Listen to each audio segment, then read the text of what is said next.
Sila Becken, the Rabbi from Another Planet. Please like, share, and subscribe, and ring the little bell so you're notified of when new videos drop.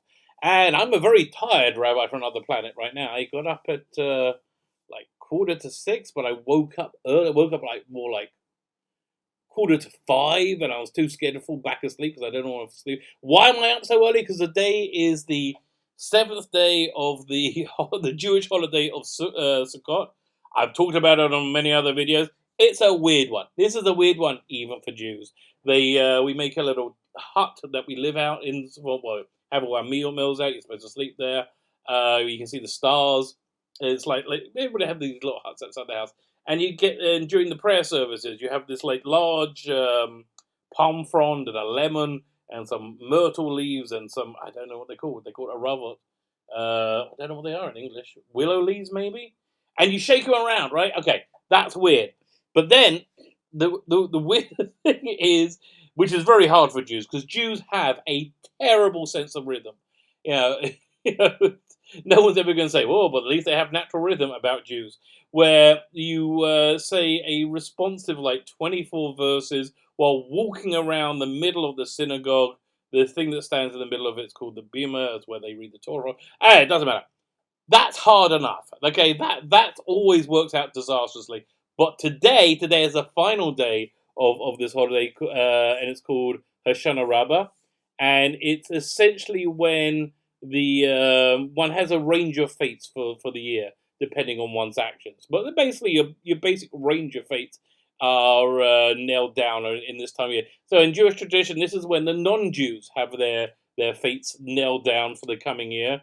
And so it's a longer prayer service. It's a more intense prayer service. So for that, I get up to do the it's called Nates, the sunrise, when you hit the like a important part in the prayers called Shemona Esrei. Exactly the moment the sun rises. It's supposed to be a time of extreme mercy and basically God's in a good mood. God's in a super good mood at that moment. And so that's when we do. But then the really hard bit is the thing where you do a circle around the synagogue. You don't do it once. You do it 7 times. And it's a nightmare. Anyway, so I got up early to do the sunrise minyan, the sunrise prayer service.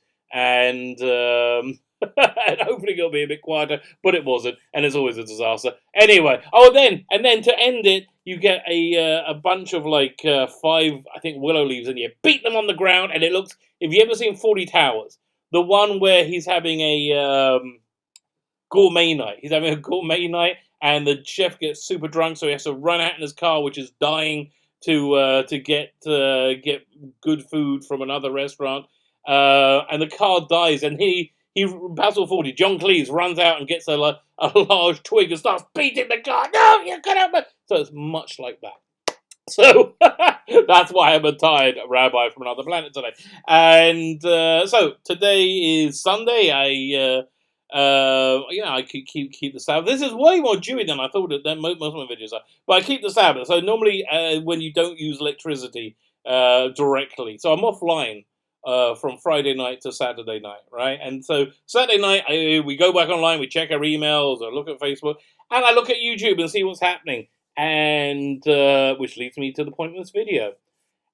So, I wouldn't want to say that Star Wars The Rise of Skywalker needs a miracle to not be awful. But it kind of, like miracles should be reserved for like, things like splitting the Dead Sea, or all kinds of things. But not for that really. But it kind of does need a miracle from what it seems. It sounds like they're still shooting it. They're shooting it. It's 2 months away, and we haven't even seen a real trailer. We saw like a semi-trailer thing with mostly images from previous movies and just a little bit from Rise of Skywalker put into it. Now compare and contrast this to the way they promoted The Last Jedi, which was just full on, completely insane.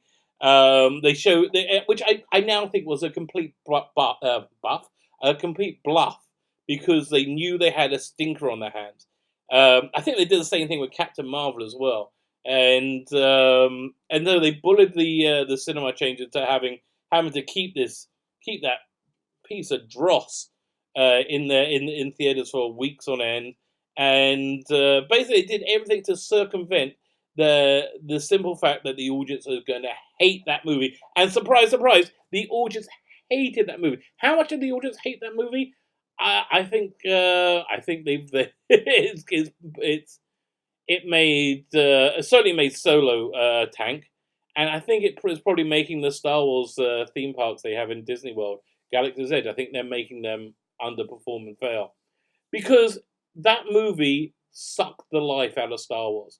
So Rise of Skywalker, the Rise of Skywalker is a very important movie for Disney because I think they know they've screwed up so completely and so terrible. They took one of the most beloved and lucrative franchises in the history of franchises, and in the blink of an eye, in 3 movies, they turn it into trash. It's actually in 1 movie. They turn it into trash in 1 movie. And this insistence of having Rose Tico and Admiral Hodo, just making these crazy, they were just terrible characters. I'm sorry. There's a reason there is landfills full of Rose Tico and Admiral Hodo figures because nobody's interested in them.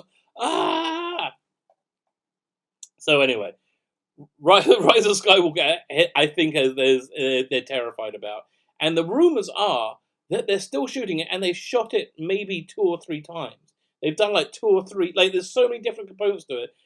There was 6 endings, and again, I don't know. There's a word on the street said there's 6 endings, and they're waiting to work out a final cut, and they keep reshooting because they're not getting the cut. They're not getting the response they want, and the response they need is 2 things. They need it to be a good movie.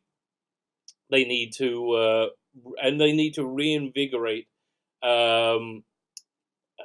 What's the word? Passion. They need to reinvigorate passion for the Star Wars franchise, which they utterly sucked out. It's just a shocking case of mismanagement. Who would I blame more, Bob Iger or Kathleen Kennedy? I don't know. They both seem pretty culpable to me. And I can't. Bob Iger wants to run for president. Really, you want to put that on your resume? But here's the thing: Hollywood is such a sycophantic and awful place. They all think they're doing a great job. As I said, I think I said this earlier. I'm pretty sure when they announced the Rian Johnson trilogy before the Last Jedi, that was an exercise in damage control. I think they're keeping quiet. I think they're doing what Doctor Who's doing right now and keeping as quiet as humanly possible because they know whenever they stick their head out from under their rock, they're going to get booed at. So they gotta come up with something good, and so they're coming up with this piecemeal movie. So firstly, I find it kind of interesting. I wish they would have, when they release the DVD Blu-ray of it, they would have you could do you can choose your own Star Wars. You can choose your own cut, and put it together. The technology is there. I just put together my own cut of what's it? I was going to say episode 1, but episode 4, A New Hope, because I cut together all the bits that I liked and took out the bits I didn't like. So I took out from the special edition. I took out the Jabba the Hutt scene. By the way, I figured out what the problem is with that, how to make it work.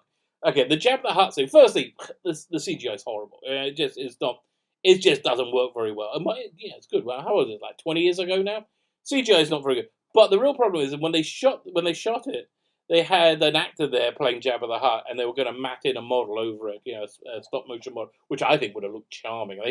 Then they were doing special editions. I wish they did it that way. Anyway, but then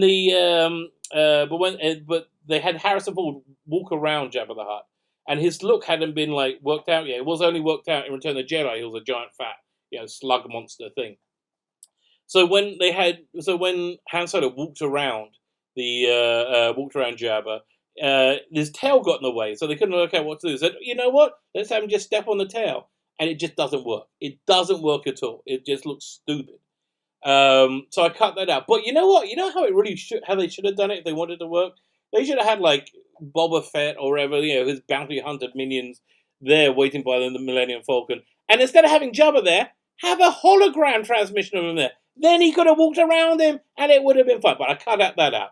I went to a despecialized edition. I managed to get like a high def despecialized edition, and I got the Han Greedo scene from that one because Han shoots first. Come on, Han shoots first. But then I also took from YouTube the reimagined lightsaber fight between Ben Kenobi and Darth Vader, which is fantastic. If you're a Star Wars fan, then you've got to check it. It is so good and fits in so seamlessly, and I think it really. So I cut that in, but I kept most of the other special edition stuff because I kind of liked it. To be honest with you. So I made my own cut of A New Hope. So I think they should have that as a feature on the Blu-ray where you can make your own cut. That would be, but they're not going to do it because they're not going to admit that they've screwed up so royally. Oh, just a little bit of mea culpa in Hollywood would make them get so much money back. Would make them get so much credibility back. If HBO just said, season 8 and probably season 7 of Game of Thrones kind of was awful, and it kind of sucked rather than slinking away with the tail between their legs. What they really should have done. Okay, this is another tangent. What they really should have done there is take what the 7 episodes, what was it, 6-7 episodes from season 8. And probably actually take the 6-7 episodes from season 7 as well, making it was 13 episodes, and then just say, okay, this isn't working, and then bring everybody back, bring the entire production back, find a new showrunner, and have them shoot another 10 episodes worth of material and flesh it out. And just they had a mea culpa saying, we screwed up. And if they did that, if they had done that, people would buy the Blu-rays. They would get their franchise back. They would get passion back for it. Because, bottom line, people don't like being fed shit. That's really the bottom line. Nobody likes it. Now, it was very noticeable when Game of Thrones did it because that had a normie audience. So but when Rise of Skywalker happened, firstly they had this media campaign which made it verboten to criticize it. Fortunately, it was so freaking awful. Oh, by the way, when I'm criticizing Last Jedi, not Rise of Skywalker, when I'm criticizing Last Jedi, I am in no way aiming my criticisms at the special effects, the costumers, the visual effects, the set build. It looked exquisite.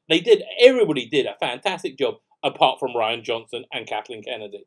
How that script got written and greenlit is like a piece of shit insanity. It actually was sheer insanity because it was written because they were deranged beyond belief by an election not going the way they wanted to be. And that's really what happened. They wrote this crazy script that was based on this social justice nonsense. And all they cared about was social justice nonsense, so they just didn't notice how this script was. And that's a mystery to me. But it's been going on in so many things. In Doctor Who, in Star Trek. All they care about is their social justice agenda. And they forget about story complete. You can have both. All it takes is hiring people with talent and not based on their genitalia or skin color or haircut, or any other stupid criteria that shouldn't matter. Anyway, so Rise of Skywalker is sweating, and it really could come out good. It could. As I said, Tuca's going to take a miracle. But all the pieces could just fall in place and you go, that was actually good. I liked The Force Awakens. I was enthralled by it. I was upset when it finished, and I was so excited for Rise of Skywalker. Not Rise of Skywalker, Last Jedi. I was like, oh, I can't wait for it. And they just, oh God, it shit the bed so badly. Oh my God. I think it's one of the greatest failures in Western civilization, in the history of Western civilization. It really is. Certainly one of the greatest failures in pop culture. So, yeah, for me, this is what I think the recipe for making a good movie is. You start with a good story. You start with a good story, a core story. And we really saw this recently with Joker. When you have a good story, a good running through the core of it. I watched Guardians of the Galaxy 2 a few nights ago, which is not one of the best of the Marvel movies. Well, what it did have was a good story running through the core of it. That's actually the truth of most of the Marvel movies.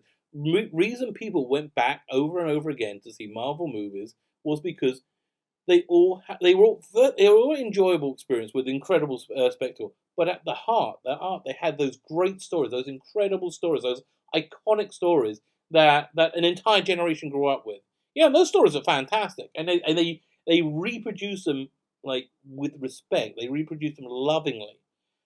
Yeah, and that's why they were successful. I don't think this next batch of the Phase 4 Marvel movies are going to be successful because, much like most of other Hollywood, we're in the suck zone where everything's got to have this social agenda, social justice agenda, which is that doesn't make good entertainment. I'm sorry, it just doesn't. It's boring. People don't like to be preached to, even if you think you're doing it cleverly and you don't, and you're hiding your preaching, you're not.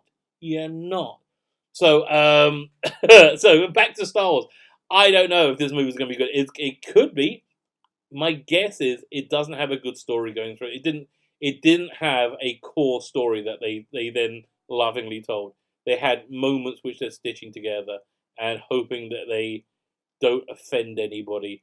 And that's just no way to make a movie or to tell a story. Anyway, time will tell. Hopefully, I'm really hoping it's going to be good, but I don't think it's going to be. I'm a bit nervous. I'm not nervous. I'm actually kind of resigned. I just don't think it's going to be. But time will tell. My name is Phila Beckenley, Rabbi from Another Planet. Please like, share, and subscribe. Ring the little bell so you're notified when new videos drop. Please leave a comment. Let me know what you think. I will almost certainly reply. Well, it's about to be yet another Jewish holiday tonight, so I'm offline from this evening. That'll be Sunday evening till Monday evening. So if I don't reply to your comments straight away, I apologize. I will get back to you when I'm finished observing my Jewy stuff. Okay, well, because I live in Israel, I'm back online again after one day. If I lived outside of Israel, I'd have 2 days having to do that. So I'm very, very grateful that I live in Israel and I don't have to worry about that. My name's Phila Beckenley, Rabbi from Another Planet. Please like, share, subscribe, comment, let me know what you think. And that's all there is to say. Thank you for listening.